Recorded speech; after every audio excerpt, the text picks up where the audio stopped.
5 ఏళ్లలో ఆయన ఇచ్చాడు కదా. డ్వాక్రా వడ్డీ, సున్నా వడ్డీ కింద మరి ఎంత ఇచ్చాడు? మరొక 1000-1500 కోట్ల రూపాయలు సున్నా వడ్డీ కింద జగన్మోహన్ రెడ్డి గారు మహిళలకు ఇచ్చాడు కదా. ఆడపిల్లలకి అందరికీ, మగోళ్ళతో పాటు అందరికీ, ఆడపిల్లలు చదువుకునే ప్రతి ఆడపిల్లకి ఫీజు రీయింబర్స్మెంట్ ఇచ్చాడు కదా. 50% ఉద్యోగాల్లో 1,40,000 ఉద్యోగాలు, ప్రభుత్వ ఉద్యోగాలు ఓన్లీ సచివాలయాలు తీస్తే దాంట్లో 70,000 పైచిలకు మంది, అంటే సామాబుగా 80-90 వేల మంది ఆడవాళ్ళు ఉన్నారు కదా రిక్రూట్ అయ్యి, ఆడపిల్లలు.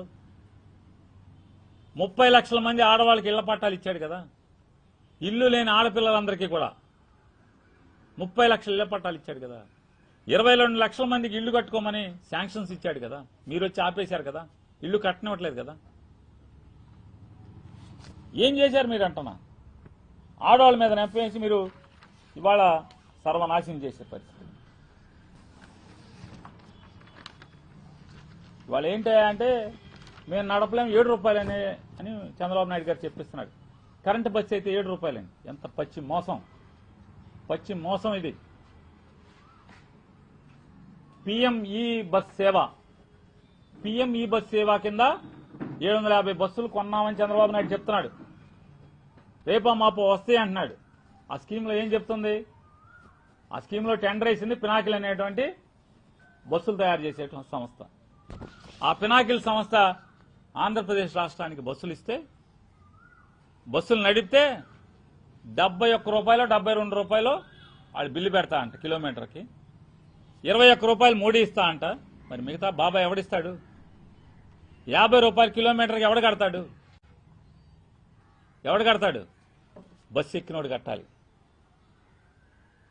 బస్సు ఎక్కినోడు కట్టాలి కదా. మరి ఏం చెప్తున్నారు? మాకు లాభం, ప్రజలకు లాభం, కిలోమీటర్కి 7 రూపాయలు అని చెప్పని పచ్చి అబద్దాలు చెప్తున్నాడు నారా చంద్రబాబు నాయుడు చెప్పిస్తున్నాడు. కిలోమీటర్కి కరెంటు బస్సుకి 7 రూపాయలు అని చెప్తాడు. కానీ పిఎం ఈ బస్ సేవ కింద ఈ వచ్చే 750 బస్సులు, 750 ఎన్ని వస్తున్నాయో నాకు తెలీదు, దాని కింద చంద్రబాబు నాయుడు మనిషి చెప్పినట్టుగా 750 బస్సులు నిజమైతే రాష్ట్రంలో రాబోయే రోజుల్లో కూడా ఈ స్కీమ్ కింద అన్ని బస్సులు అయితే ఆంధ్ర రాష్ట్రంలో పేదవాడు, సామాన్యుడు, మధ్యతరగతోడు, విమానాలు ఎక్కలేనోడు, సొంత కారు వేసుకెళ్ళలేనోడు బస్సు ఎక్కగలడా అని అడుగుతున్నాను. బస్సు ఎక్కగలడా? కనీసంలో కనీసం ఇంద్రా బస్సు ఉంటుంది, 30 రూపాయలు చిల్లర కిలోమీటర్కి ఆపరేషనల్ మెయింటెనెన్స్ కాస్ట్ పడుతుంది. ఇంద్రా బస్సు, ఏసీ బస్సు 30 రూపాయలు చిల్లర అనుకుంటే 30 రూపాయల చిల్లరలో 21 రూపాయలు ఆయన ఇస్తే పోనీ మిగతాది మన మీద పడుతుంది అనుకోవచ్చు. కానీ ఆ రేటు కాదు కదా, 70 చిల్లర కదా మీరు టెండర్ వేసి తీసుకున్నది. చంద్రబాబు నాయుడు గారు, మోడీ గారు